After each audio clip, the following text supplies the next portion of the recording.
हर ईमानदार का एक मुनफरद रूहानी माहौल होता है जो उस पर फजल और शैतानी हमले के असरार डालता है। इस हकीकत को समझना रूहानी तरक्की के लिए नहायत ज़रूरी है।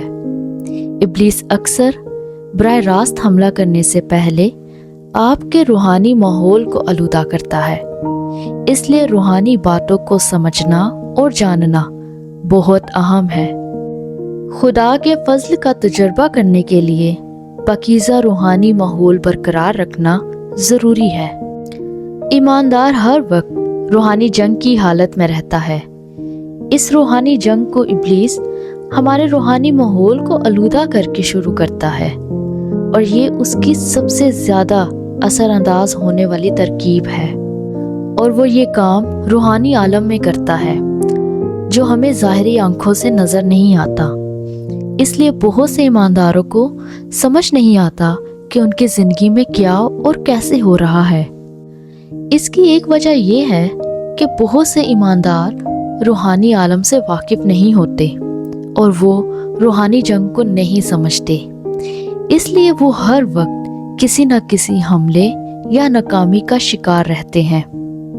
इससे फर्क नहीं पड़ता कि वो खुदा से कितनी मोहब्बत करते हैं या कितनी बार चर्च जाते हैं, बल्कि जो कुछ भी उसकी ज़िंदगी में हो रहा होता है वो उसके रूहानी माहौल की वजह से हो रहा होता है। मैं आपको समझाती हूँ कि ये कैसे होता है। हो सकता है कि आप अपनी जॉब के लिए दुआ कर रहे हों और उसके लिए रोज़े में भी ठहरे हों और पूरे दिल से खुदा की तरफ मुतवज्जा हो, लेकिन अचानक से लोग आपको बुरा भला कहना शुरू हो जाएं, आपका अपना ख़ानदान आपके लिए मुश्किल बनाना शुरू कर दे और आपके पड़ोसी आपको सताना शुरू कर दे। तो अगर ऐसा होना शुरू हो जाए तो ये कोई इत्तेफाक नहीं है, बल्कि इब्लीस आपकी दुआया माहौल को आलूदा करने के लिए ये मंसूबा बना रहा होता है ताकि आपकी मनाजात बेअसर हो जाए। आपको लगेगा कि मेरा आज का दिन बुरा था, जबकि ऐसा नहीं है। ये रूहानी जंग है जो कि आपके रूहानी इख्तियार को बेअसर कर देती है और फिर आपकी दुआएं भी बेअसर हो जाती हैं। अक्सर औकात इब्लीस आपके माहौल को फिक्र और बेचैनी से आलूदा करता है। आपको तरह तरह की फिक्रें आ घेर लेती हैं। आप अचानक से माली हालात की फिक्र में लग जाते हैं। आपको मुस्तकबिल की फिक्र होना शुरू हो जाती है। आपको तरह तरह के ख्यालात आना शुरू हो जाते हैं जो आपको बेचैन करते हैं, जबकि यीशु मसीह ने इस बारे में मत्ती की अंजीर में फरमाया कि अपनी जान की फिक्र ना करना कि हम क्या खाएंगे या क्या पिएंगे, और ना अपने बदन की कि क्या पहनेंगे। मेरे अजीज़ों, मैं आपको बताना चाहती हूँ कि फिक्र और परेशानी ये भी इब्लीस का एक हथियार है जो वो हमारे माहौल को आलूदा करने के लिए इस्तेमाल करता है। बाइबल मुकद्दस में पतरस के खत में ये भी लिखा है कि अपनी सारी फिक्रें मुझ पर डाल दो क्योंकि मुझे तुम्हारी फिक्र है। इसलिए मेरे अजीज़ों, फिक्र ना करें, बेचैन ना हो। जब आपका रूहानी माहौल पाक और खुदा से जुड़ा होगा तो ये मकनातीस की तरह काम करेगा जो हर बरकत को अपनी तरफ खींच लाता है, और फिर आपकी ज़िंदगी में भी बरकत खुद आपकी तरफ दौड़ी चली आएंगी। ज़बूर 91 उसकी पहली आयत में लिखा है, जो हक ताला के पर्दा में रहता है वो कादर मुतलिक के साए में सकूनत करेगा। वो सकूनत करेगा यानी वो आराम पाएगा। इसका मतलब हरगिज़ ये नहीं कि खुदा की हजूरी में वक्तन फवक्तन जाना या किसी ख़ास मौके पर खुदा की हजूरी में जाना, बल्कि ये लिखा है कि वो कादर मुतलिक के साए में सकूनत करेगा, यानी कि आप वहाँ हमेशा के लिए रहेंगे और खुदा की हजूरी ही आपका घर होगी। लेकिन जब आपका माहौल आलूदा होगा तो आपका मौजज़ा नामुमकिन महसूस होने लगता है। ऐसा लगता है कि आपकी दुआएं छत से टकरा रही हैं। लोग आपको हर्ट करने लग जाते हैं। माली हालात और ज़्यादा ख़राब होने लगते हैं। ख़ानदानी मसाइल पैदा हो जाते हैं। आपको लग रहा होगा कि ये तो नॉर्मल ज़िंदगी के मसाइल है, मगर ऐसा हमेशा नहीं होता, बल्कि ये रूहानी माहौल में एक जंग हो रही होती है। दूसरा सलातीन में हमें एक वाक़या मिलता है 3 बाब में, जिसमें अलीशा नबी नबूवत करना चाहता था और उसके लिए उसको पहले खुदा की इबादत करना पड़ी ताकि वो आसमान से सुन सके। उसने कहा, मेरे पास किसी बजाने वाले को लाओ, और जब उस बजाने वाले ने बजाया तो खुदावन का हाथ उस पर ठहरा। एलीशा नबी जान गया था और उस पर यह मुकाशवा उतर चुका था कि इससे पहले वो खुदावन की आवाज़ सुने, उसको प्रस्तिश के वसीले माहौल को बदलने की ज़रूरत है। तो अब सोचने की बात यह है कि आपको कैसे पता चलेगा कि आपका रूहानी माहौल आलूदा है। पहली बात, जब आप ये महसूस करेंगे कि अचानक से सुकून ख़त्म हो गया है, और सुकून कोई एहसास नहीं है बल्कि ये एक रूहानी निशान है। जब सुकून ख़त्म हो जाए तो समझ जाए कि रूहानी माहौल आलूदा हो गया हुआ है। दूसरी बात, आप गैर मामूली हमले या अचानक मुश्किलात के आ जाने का तजुर्बा करेंगे।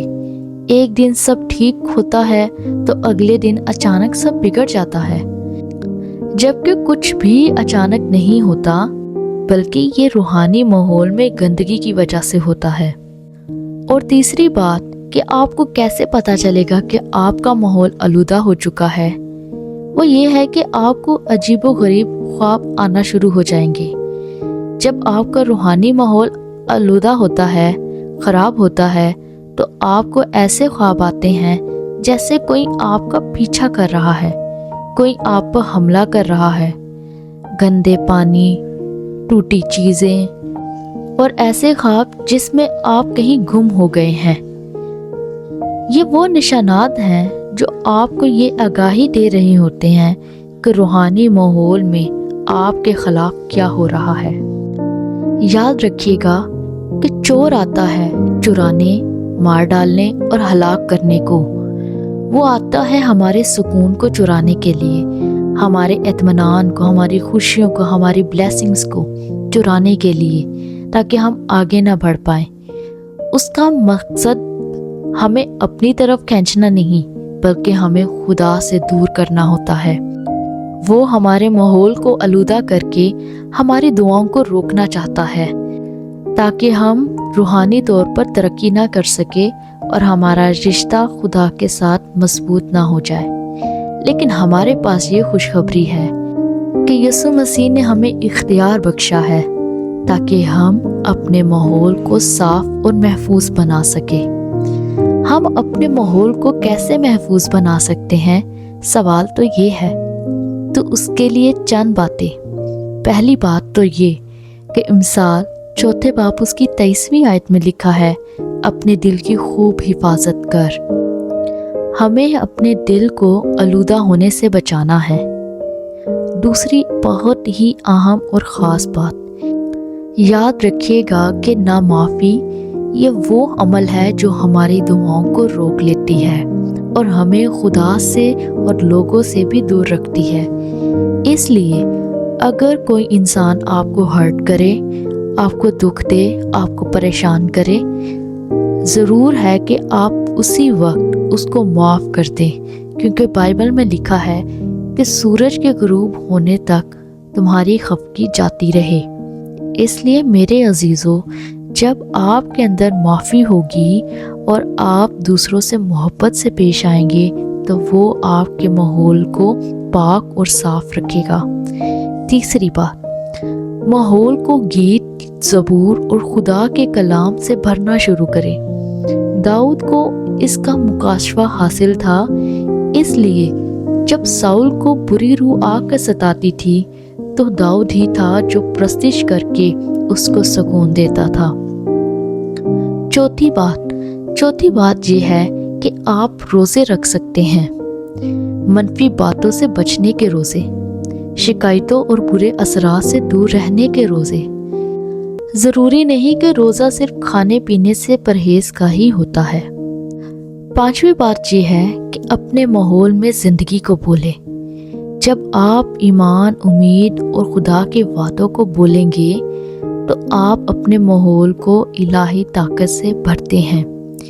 اس روحانی سچ کو ہمیشہ یاد رکھیے گا کہ آپ اپنے حالات کا شکار نہیں ہیں، بلکہ آپ اپنے ماحول کے محافظ ہیں، اور اس کی محافظت صرف یسوع مسیح میں قائم رہ کر ہی کر سکتے ہیں، اور اس کے کلام سے جڑے رہنے سے یہ ممکن ہے۔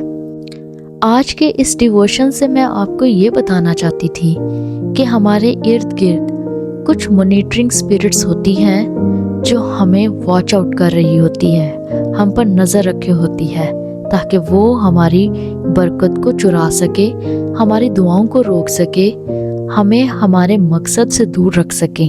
لیکن یہ کلام جو میں نے آپ کے ساتھ شیئر کیا ہے، امید ہے کہ آپ نے اس سے برکت پائی ہوگی۔